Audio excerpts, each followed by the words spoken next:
Boa tarde, sejam todos muito bem-vindos ao nosso canal. Meu nome é Alessandra Farias, eu sou advogada, mestre em Direito Constitucional, professora de Direito e hoje vou dar algumas explicações a respeito da LINDB, Lei de Introdução às Normas de Direito Brasileiro. Inicialmente, é importante pontuar que essa lei antigamente se chamava LIC, Lei de Introdução ao Código Civil. Essa nomenclatura LIC trazia uma certa confusão a respeito da aplicabilidade dessa norma, do campo de aplicação dessa norma. Então ela foi alterada para LINDB, para que ficasse claro que a LINDB não é apenas relacionada ao Código Civil, mas sim a todas as normas do nosso direito brasileiro, a todo o nosso conjunto normativo. Então a expressão LINDB ela é muito mais abrangente do que LIC e ela acaba de uma vez por todas com relação à dúvida da aplicação dessa lei. Nós vamos falar um pouco a respeito da LINDB e nós temos aqui que trata-se de um conjunto de normas sobre outras normas. Essa lei estabelece os alicerces do nosso sistema jurídico, porque ela vai falar sobre vacatio legis, ela vai falar sobre formas de integração, ela vai falar sobre conflitos de lei no espaço. É também considerada uma norma de sobredireito e, como já foi dito, abrange todos os ramos do direito. Por isso, trata-se, evidentemente, de uma legislação bastante importante e que deve ser de conhecimento de todos para que não haja nenhum problema com relação à aplicação das normas e a maneira que ela ocorre.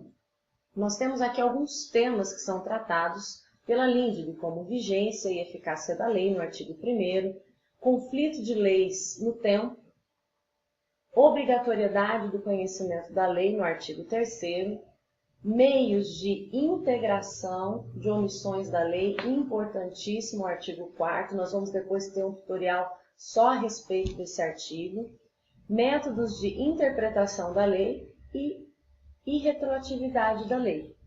Então, nós temos que a LINDB não é aplicada apenas ao Código Civil, tampouco faz parte do Código Civil.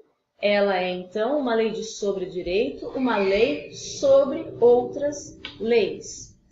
Com relação ao artigo 1º da LINDB, nós temos o tema da vacatio legis, que é um tema importantíssimo.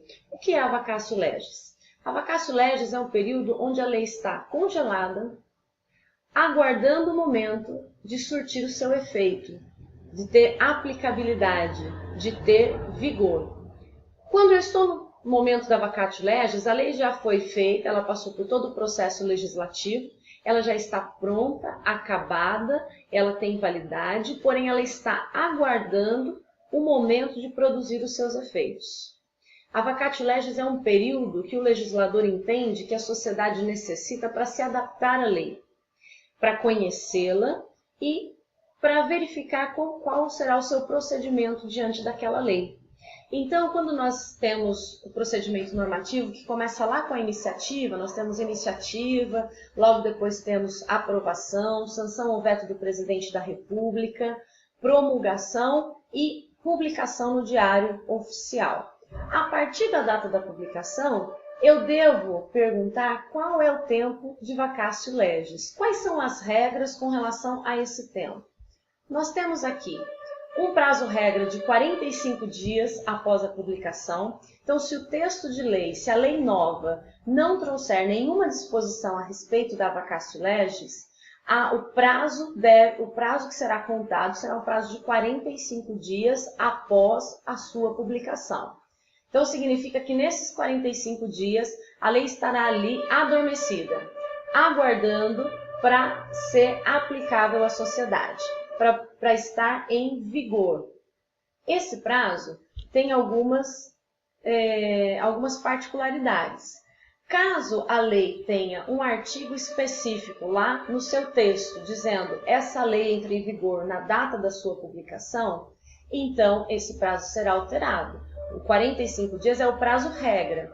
Quando a gente começa a ler o artigo 1º da LINDB, ele vem assim, salvo disposição em contrário, prazo regra para vacatio legis é de 45 dias. O que seria esse salvo de disposição em contrário? Quando o próprio texto da lei menciona qual é o prazo que ela deve cumprir de vacatio legis. E esses prazos podem ser na data da publicação ou um outro prazo diverso que seja necessário para a adaptação da lei. Por exemplo, quando entrou em vigor o novo Código de Trânsito, o período de vacatio foi de 1 ano. Por quê? Porque havia vários itens aos quais os operadores do direito e a sociedade em geral precisavam se adaptar. Então, nós temos 3 possibilidades de prazo. Primeiro, um prazo regra de 45 dias. A possibilidade da lei trazer no próprio corpo esta lei entre em vigor na data da sua publicação. Ou ainda, a lei trazer no seu corpo uma quantidade, um prazo diferenciado desses dois. 1 ano, 6 meses, 3 meses. Então, essas são as 3 possibilidades de aplicação de prazo para vacatio legis. E tem ainda uma última possibilidade, que é quando a lei brasileira é aplicada no exterior. E aí, quando lei brasileira for aplicada nos estados estrangeiros, quando houver essa permissão, prazo de vacatio legis é 3 meses. Importantíssima essa regra, porque no prazo de vacatio legis, aquela lei, embora esteja pronta e acabada, não está produzindo efeitos ainda. Ela está ali congelada, aguardando o momento em que ela vai produzir os seus efeitos.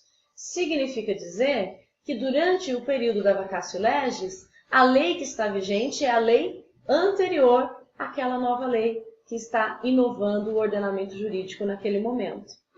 Muito bem.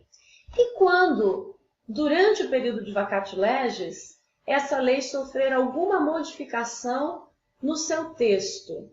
Se ela estiver na contagem da vacatio, reinicia-se essa contagem. Então, vamos supor que era 45 dias, já passou 10 dias e houve uma alteração no texto daquela lei. Eu vou contar novamente os 45 dias. Agora, se já passou o período de vacatio e logo depois essa lei sofre uma alteração no seu texto, aí eu vou considerá-la uma nova lei. E ela vai ter que passar por todo o procedimento legislativo novamente. Ela estará inovando o ordenamento jurídico. Muito bem. E com relação à contagem do prazo, como é que eu faço a contagem do prazo da vacatio legis? Todas as vezes que eu for contar um prazo de vacatio, eu vou incluir a data da publicação e também o último dia do prazo. Importantíssimo isso. Então, eu incluo a data da publicação e também o último dia do prazo. E a lei entra em vigor quando? No dia subsequente à minha contagem.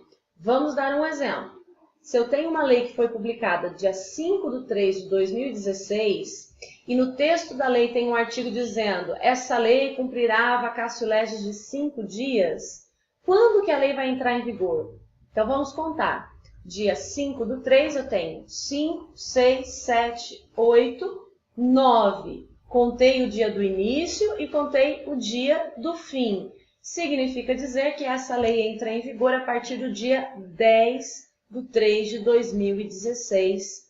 Essa lei vai estar com força e aplicabilidade. Ela vai estar regendo todos os fatos que ocorrerem a partir desta data em diante, que é a regra para o nosso direito brasileiro. Entendido?